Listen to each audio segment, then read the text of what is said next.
Habits reveal generations. In a king's court, a stranger named Hakimuddin arrived seeking employment.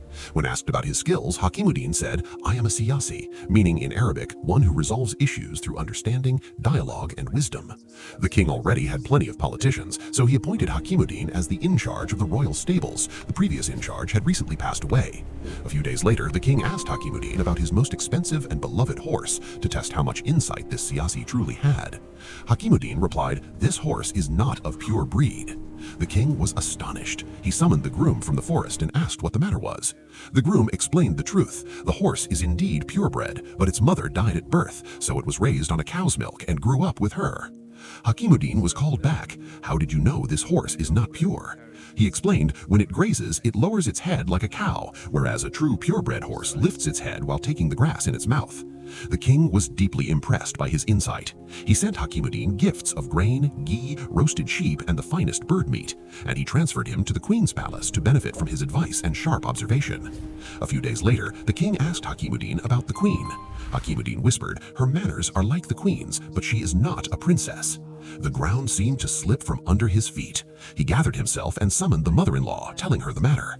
She said, "The truth is, your father arranged the engagement with my royal husband right at our daughter's birth, but our daughter died after only 6 months. To maintain close ties with your kingdom, we adopted someone's daughter and raised her as our own." The king asked Hakimuddin, "How did you know?" Hakimuddin explained, "The queen's treatment of the servants is worse than that of the ignorant." The king was extremely impressed and became his admirer. He gave even more rewards, lots of grain, sheep, and goats. He appointed him in his court and counted him among his close confidants. Some time passed. The king summoned Hakimuddin and, out of self-admiration, asked, "What is your opinion about me?" The king was secretly very happy because people always showered him with false praises. Hakimuddin sought forgiveness in a sorrowful tone. But the king became obsessed with curiosity and insisted heavily. Finally, Hakimuddin pleaded, "Your Majesty, grant me safety of life, then I will dare to speak." The king promised safety. So Hakimuddin revealed, "Your Majesty, neither are you a prince by birth, nor is your conduct royal." The king was furious, but he had given his word. What could he do? He went straight to his mother's palace and, swearing oaths, demanded the truth. The mother, helpless, confessed, "In reality, you are the son of a shepherd. We had no children, so we took you and raised you."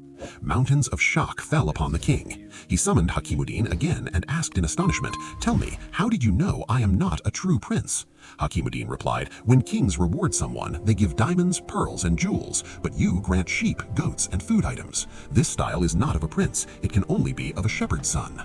Therefore, dear friends, habits reveal generations. Habits, morals, and behavior usually reveal both bloodline and character.